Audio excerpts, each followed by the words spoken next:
नमस्कार, मैं आपके साथ रंजना रावत और आप देख रहे हैं हर तस्वीर में कहानी। और पहली तस्वीर आपको समस्तीपुर की दिखाएंगे। समस्तीपुर में मोबाइल चोरी के आरोपी की ऐसी सजा दी गई जिसे देखकर आप भी कांप उठेंगे। कभी पालतू कुत्ते से कटवाया गया तो कभी बेल्ट से पिटाई की गई। इसका वीडियो सोशल मीडिया पर वायरल हो रहा है।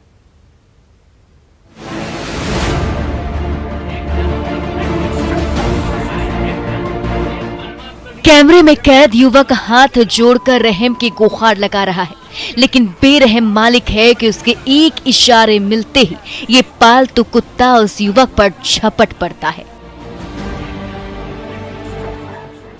कभी हाथों को खरोचता है तो कभी शर्ट खींचता है। डर के मारे युवक के पसीने छूट रहे हैं, बार बार माफी मांग रहा है। एक बार और इतना दिन आपके साथ एक बार दीजिए ना होगा, प्लीज भाईजान, ठीक है, दोबारा नहीं करेंगे। हो गया। ये वायरल वीडियो है धर्मपुर गांव का। चिकन शॉप के मालिक मोहम्मद गुड्डू ने मोबाइल चोरी के आरोप में अपने ही सेल्समैन मोहम्मद अलीम को ऐसी बेरहम सजा दी जिसे देखकर हर कोई कांप रहा है। उसे पालतू कुत्ते से तो कटवाया ही, इतने पर भी मन नहीं भरा तो बेल्ट से बेरहमी से पिटाई कर डाली।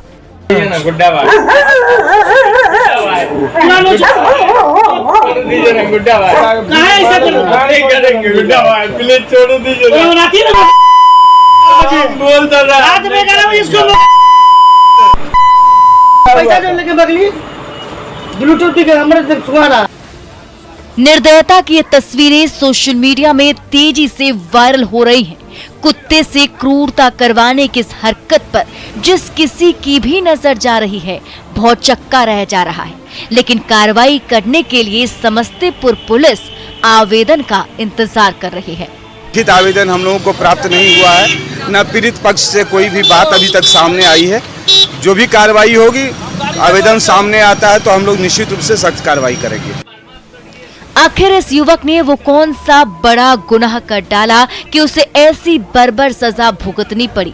इस तरह की क्रूर यातना देने से इस पत्थर दिल इंसान का कलेजा थोड़ा भी नहीं कांपा। लेकिन हम और आप निष्ठुरता की इन तस्वीरों से जरूर कांप रहे हैं। मुकेश कुमार, न्यूज़ 18, समस्तीपुर। इधर पूर्णिया में दबंगों ने एक असहाय महिला की झोपड़ी उजाड़ दी। लाठी डंडे से लैस गुंडों की टोली पहुंची और देखते ही देखते आशियाने को मटिया मेट करके रख दिया।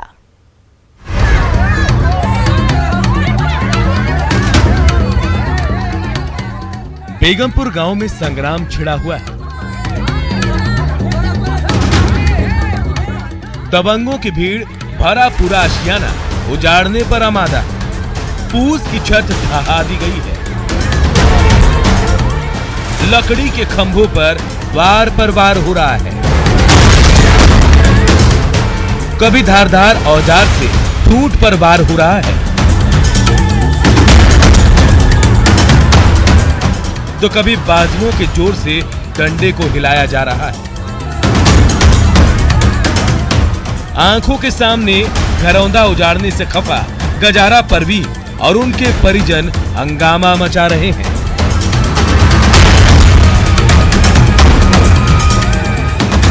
लेकिन दबंगों के सामने उनकी एक नहीं चलती।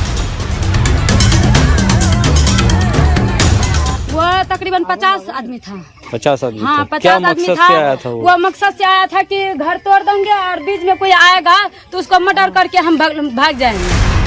बेगमपुर की 2 डिसमिल जमीन को लेकर गांव के 2 गुटों में लंबे समय से विवाद चला रहा था। जनता दरबार में भी इस पर सुनवाई हुई थी, लेकिन कोई फैसला नहीं आया। स्थानीय निवासी गजाला परवीन उस जमीन पर घर बनाकर रह रही थी और इसी दौरान विवाद अचानक बढ़ गया और लाठी डंडे से लैस दबंगों की टोली पहुंच गई। गजाला परवीन के सामने उनके मकान को धराशायी कर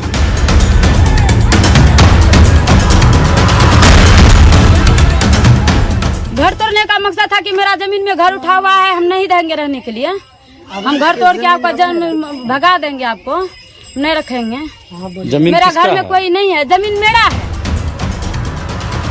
बेगमपुर गांव में जमीन के झगड़े को लेकर घंटों बवाल होता रहा। सालों तक साथ साथ रहने वाले गांव वाले एक दूसरे के खून के प्यासे बने थे। फिलहाल दोनों गुटों की ओर से जलालगढ़ थाने में एफआईआर दर्ज करा दी गई। कुमार प्रवीण, न्यूज़ 18 पूर्णिया। गोपालगंज में गंडक नदी ने ऐसी तबाही मचाई कि घर आंगन पल भर में पानी पानी हो गया। चूल्हा चौकी तक बंद हो गई तो छोटे छोटे बच्चे भूख से तड़पने लगे।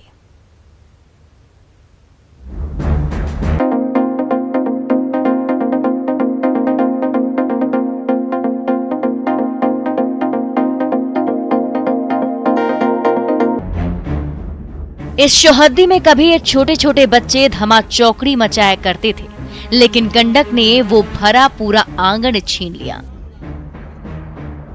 अब बांस का यही मचान इन नौनिहालों का ठिकाना बन गया है। देखते ही देखते मांझागढ़ के गांव-गांव में बाढ़ का पानी फैलता गया और एक के बाद एक हजारों झोपड़ियां धराशायी होती गईं। फूस की इसी झोपड़ी की छत के नीचे किसान सुजीत यादव ने बचपन से लेकर जवानी गुजार दी, लेकिन गंडक नदी ने जब पूरे आशियाने को डुबो दिया तो झोपड़ी की छत ही ठिकाना बन गई है। साधन कोई नहीं है।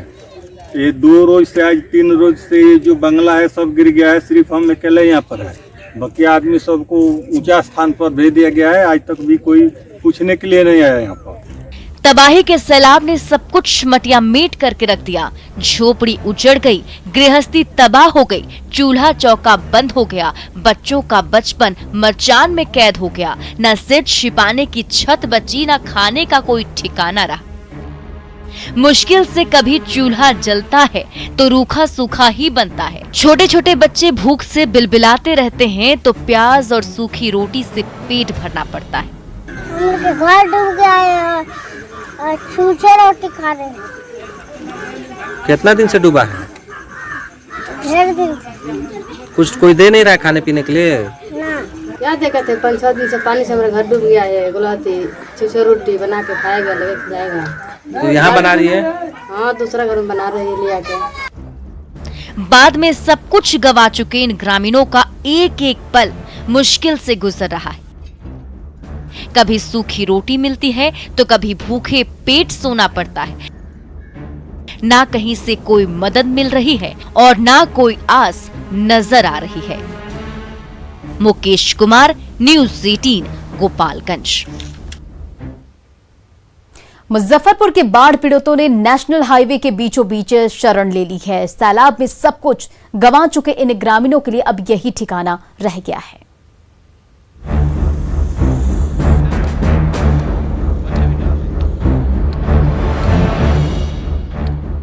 फोरलेन नेशनल हाईवे के दोनों ओर से आंधी तूफान की रफ्तार से एक के बाद एक गाड़ियां फर्राटा भरती जा रही हैं और उसी हाईवे के बीचों बीच बने डिवाइडर पर झोपड़ी का ढांचा खड़ा हो रहा है।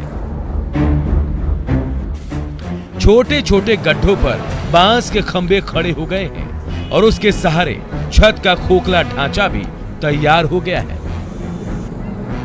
उसी ढांचे के ऊपर जब फूस और प्लास्टिक की परत बिछ जाएगी तो तैयार हो जाएगा वो आशियाना जिसे तबाही की बाढ़ ने उजाड़ कर रख दिया था। दिक्कत हो रहा है, यहाँ पानी टैंकर नहीं है। 4 लाइन पर धूप में जल रहा है। इधर गाड़ी पन्नी नहीं मिला है बांधने के लिए के। अच्छा बताइए, बहुत परेशानी इधर। बाजी तक भूखा है हम लोग। बूढ़ी गंडक नदी में ऐसा उफान आया कि कांटी से लेकर अहियापुर और पैगंबरपुर से लेकर मिठन सराय के सैकड़ों गांव डूब गए। सैलाब में सब कुछ गंवा चुके ये ग्रामीण बचा खुचा सामान लेकर दौड़े भागे नेशनल हाईवे पर पहुंचे।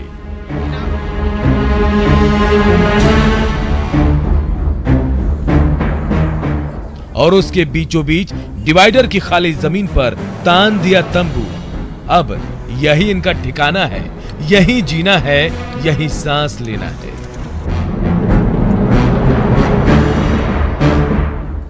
दोनों ओर से दिन रात भारी भरकम ट्रक दौड़ते भागते रहते हैं और उसके बीचों बीच बाढ़ पीड़ितों की जिंदगी सांस लेती रहती है। पानी में तो नैया चल रहा है घर पर में। यही है। हाँ देखिए पानी लाने के लिए बच के जाते हैं, देखिए हवा है, इसी में सब रहेगा।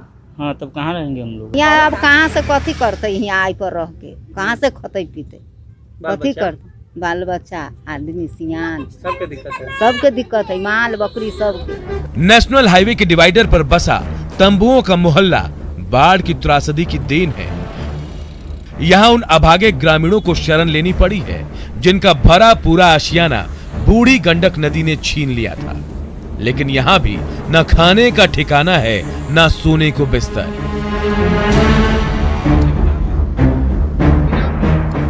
सुधीर कुमार, न्यूज़ 18, मुजफ्फरपुर।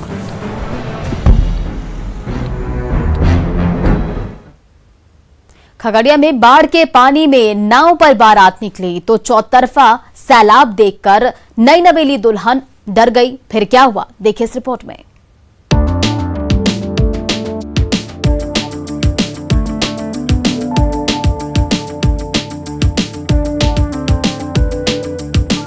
दूल्हा मुस्कुरा रहा है, लेकिन चारों तरफ फैले पानी में डर के मारे दुल्हन की जान जा रही है। घूंघट ओढ़े नाव पर बैठी दुल्हन की शादी तो सहरसा में बड़े धूमधाम से हुई। वो दूल्हे के साथ सहरसा से खगड़िया तक बड़ी खुशी के साथ आई, लेकिन अपनी ससुराल खगड़िया के सिमराहा तक जाने के दौरान उसने जो पानी देखा, डर के मारे उसका हलक सूखने लगा। बाढ़ग्रस्त इलाका होने की वजह से गांव तक जाने के लिए एकमात्र साधन नाव भी था, लेकिन दुल्हन नाव पर बैठने को तैयार नहीं थी। नई नवेली दुल्हन को नाव पर बैठने से डर लग रहा था। कितना कहते सुनते, तब उसका जो लोकना होता है लड़की का, वो समझाया बुझाया, तब जाकर के बैठा। हालांकि काफी मान मनौवल के बाद वो नाव पर बैठी, लेकिन उसका डर खत्म नहीं हुआ। काफी मनाने के बाद किसी तरह दुल्हन नाव पर बैठ गई। काफी देर तक नाव पर बैठने के बाद दुल्हन को उतारने के लिए लोग सूखी जगह तलाशते रहे, लेकिन दुल्हन पानी में पैर रखने के लिए तैयार नहीं थी।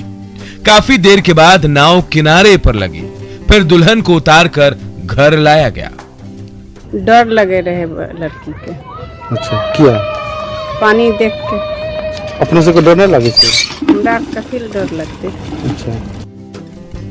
7 नदियों से घिरे खगड़िया में कोसी और बागमती नदी खतरे के निशान से ऊपर बह रही है, जिसकी वजह से जिले के कई निचले इलाके बाढ़ से प्रभावित हो गए हैं।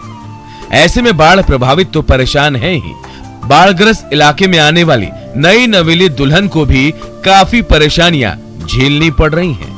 न्यूज़ 18 के लिए खगड़िया से दिग्विजय कुमार की रिपोर्ट।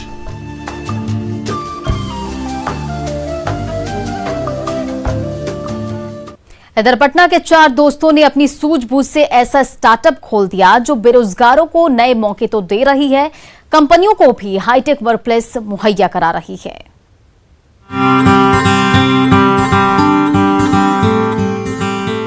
एक ही छत के नीचे काम कर रहे ये लोग अलग अलग कंपनियों में हैं, लेकिन इन सभी का वर्क प्लेस एक है और ये संभव कर दिखाया है 4 दोस्तों की सोच के कमाल ने। प्रख्यात काश्यप, राहुल शर्मा, आलोक कुमार और सोनू सौरभ, इन 4 दोस्तों ने मिलकर साल 2018 में पहला वर्क स्टूडियो खोला और लोगों को स्टार्टअप योजना से जोड़ा। वर्क स्टूडियो कल्चर के बारे में जागरूक किया और देखते ही देखते आज इनके वर्क स्टूडियो की संख्या बढ़कर 14 तक पहुंच गई है, जो पटना, रांची से लेकर देश के कई शहरों में मौजूद है।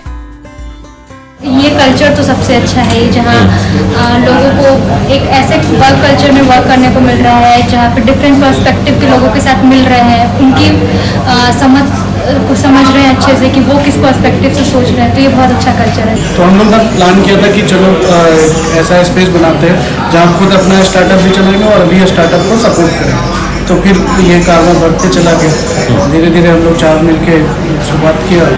वर्क स्टूडियो में printer, cafeteria, meeting room, internet, बिजली और मैन पावर तक सब कुछ की सुविधा प्रदान की जाती है। यहाँ हर सीट के लिए अलग अलग चार्ज देने होते हैं।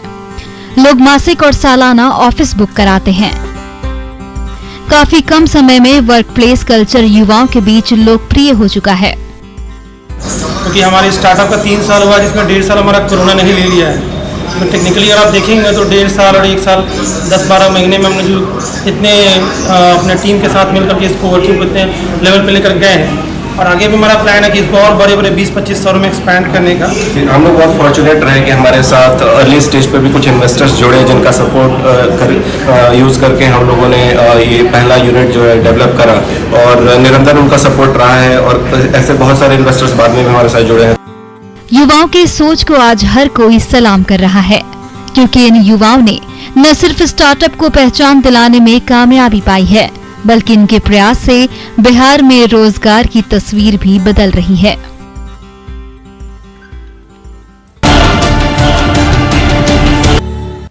और खूंटी के छोटे से गांव में चल रही दीपिका दीदी की पाठशाला छोटे छोटे बच्चों के लिए वरदान साबित हो रही है, जहां गांव के बच्चों को गणित से लेकर इतिहास का पाठ पढ़ाया जा रहा है।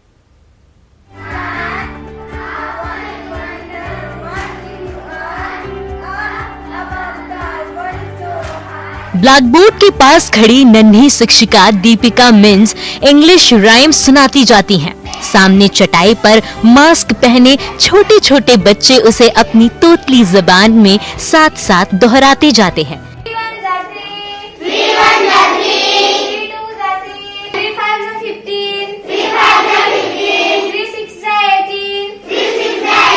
ये खूंटी के छोटे से गांव लोधमा में चल रही वो क्लास है जो महीनों से किताब कॉपी से कोसों दूर इन नौनिहालों के बीच शिक्षा का दीप जला रही है।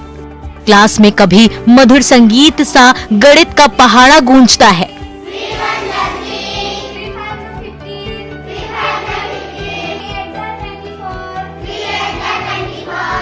तो कभी मछली जल की रानी की कविता की आवाज आती है।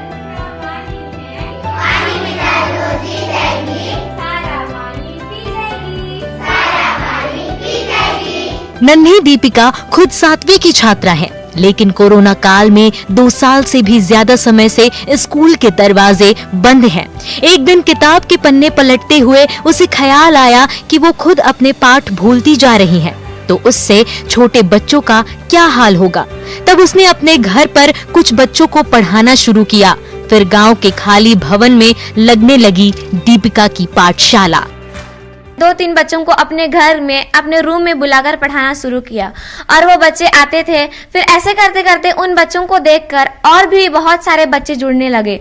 इस छोटे से कमरे में हर सुबह दीपिका की पाठशाला लगती है, जिसमें पहुंचते 90 से ज्यादा छोटे छोटे बच्चे गणित से लेकर इंग्लिश और हिंदी से लेकर इतिहास के पाठ खेल खेल में सीख जाते हैं। दीपिका दीदी से पढ़ना अच्छा लगता है या किसी और दीदी से? अच्छा लगता है दीपिका दीदी से पढ़ने। क्यों? कैसा पढ़ाती है? अच्छा पढ़ाती है। पेरेंट्स आए हमारे पास, तो उन्होंने कहा कि छोटे बच्चों को तो ये हैंडल कर लेती है, लेकिन इनकी पढ़ाई छूटते जा रही है, तो आपको इन बच्चों को पढ़ाना है, आपको 8 तक के बच्चों को पढ़ाना है। तो फिर हमने अग्री किया, कहा कि जब ये छोटे बच्चों को हैंडल कर सकती है, तो हम तो इनसे बड़े हैं, हम क्यों नहीं कर सकते। दीपिका दीदी की छोटी सी पाठशाला उस गांव में शिक्षा का उजाला फैला रही है, जो विकास के उजाले से कोसों दूर तो है ही, सरकार और प्रशासन की नजरों से भी ओझल है। अवनीश कुमार, न्यूज़ 18, खूंटी।